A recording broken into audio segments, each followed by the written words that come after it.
कबीरदास, उनकी जीवन परिचय में आज हम पढ़ेंगे। कबीर ज्ञान मार्ग शाखा के महान संत और समाज सुधारक कवि थे। उनका जन्म के बारे में अनेक विद्वानों ने अनेक मत दिया है। फिर भी अनेक विद्वानों ने उनका जन्म विक्रम संवत 1455 सन और 1398 ई काशी में हुआ कहा जाता है। और ये भी कहा जाता है कि वो किसी विधवा ब्राह्मणी के कोख से उनका जन्म हुआ था, जिसने लोकलाज के कारण और लोकलाज के भय से नवजात शिशु को लहरे तारा तालाब के किनारे छोड़ दिया था। और कई विद्वान कहते हैं कबीरदास की जन्म लहरे तारा के तालाब में उत्पन्न कमल के पुष्प के ऊपर बालक के रूप में हुआ था। कबीरदास जी का पालन पोषण निसंतान दंपति नीरू और नीमा ने किया, इसलिए उनके पिता और माता रहे। पालन करने वाले पिता और माता कहा जाता है नीरू और नीमा। वो मुसलमान थे। कुछ लोग का कहना है कि वह जन्म से मुसलमान थे। उनके गुरु थे, कबीरदास के गुरु थे रामानंद। कबीर के पत्नी थी लोई। कबीर के बेटे का नाम कमाल। कबीरदास के शिष्य थे धर्मदास। कबीर अशिक्षित थे, लेकिन ज्ञान और अनुभव में समृद्ध थे। उन्होंने कभी भी कलम और स्याही को छुआ नहीं, लेकिन उनके ज्ञान और अनुभव में बहुत सारे काव्य रचना की गई। उन्होंने रचना नहीं की, लेकिन उनके शिष्यों ने रचना की उनसे सुनकर। कबीरदास की निधन। कबीरदास के जन्म के अनुसार कबीरदास के निधन में भी मतभेद है। कई लोग कहते हैं वो 1575 में सन विक्रम 1575 और सन 1518 ई में काशी के पास मगहर में देहत्याग किए हैं। और उनके निधन के बाद कई हिंदुओं ने कहा कि उनका अंतिम संस्कार हिंदू रीति रिवाज से होना चाहिए, और मुस्लिम ने कहा कि उनके अंतिम संस्कार का मुस्लिम रीति विधि से होना चाहिए। फिर जब उनका देह से चादर उठाया गया, वहाँ पे शरीर नहीं थी, फूल था, और वो फूल को कुछ हिंदू ने ले गए और कुछ मुस्लिम ले गए। इसी तरह कबीर का अंतिम संस्कार हिंदू और मुस्लिम दोनों तरह के हुआ।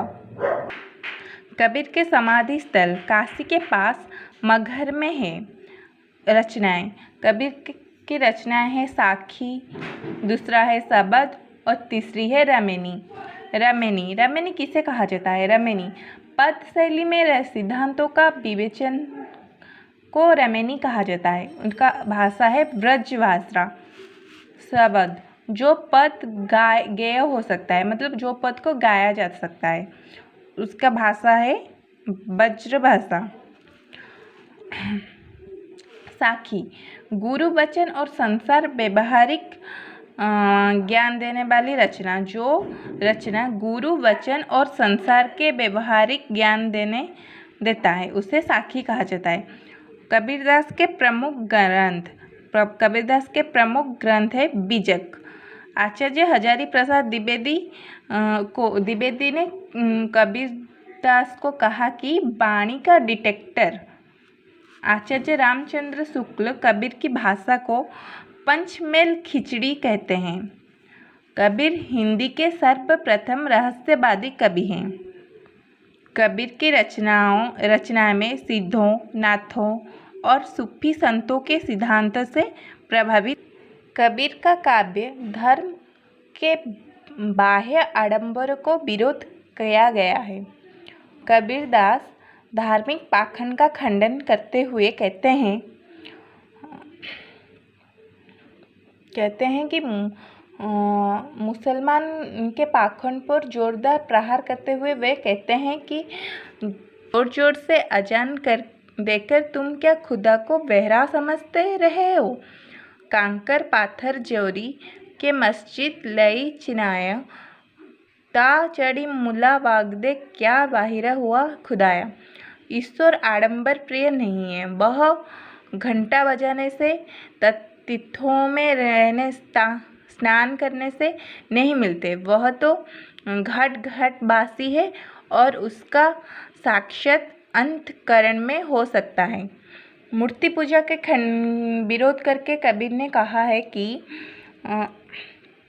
यदि पत्थर को पूजने से ईश्वर मिलते हैं तो घर की चक्की को क्यों ना पूजा जाए, जिसका पिसा हुआ आटा कम से कम खाने में तो काम आता है। पाहन पूजे हरि मिले तो पूजू पहाड़, घर की चक्की कोई ना पूजे पीस खाए संसार। कबीरदास जाति प्रथा एवं छुआछूत के वो विरोध करते हैं। समाज में कोई ब्राह्मण या शूद्र नहीं है, क्योंकि सबको ईश्वर ने पैदा किया है और सबकी रंगों में एक जैसी रक्त प्रभावित होते हैं। कबीर ने हिंसा का विरोध किया है, क्योंकि जैसे वैष्णव धर्म से प्रभावित कबीर ने हिंसा का विरोध हर स्तर पर किया है। दिन में रोजा रखने वाले मुसलमान रात को यदि गाय मारकर मांस भक्षण करते हैं तो भला खुदा कैसे प्रसन्न हो सकता है। दिन में रोजा रहते हैं, राती हनन है गाय, यह तो खून बह बढ़ेगी, कैसे खुश खुदाए। कबीर का मत है कि हिंसा का दुष्परिणाम भुगतना पड़ता है। व्यक्ति को अपने कर्मों का फल तो मिलता ही है। बकरी तो बेचारी पत्तियां ही खाती है, तब उसकी खाल खींची जाती है, पर जो बकरी को ही खाता है, भला उसका क्या होगा। कबीर की भाषा को खिचड़ी भी कहा जाता है।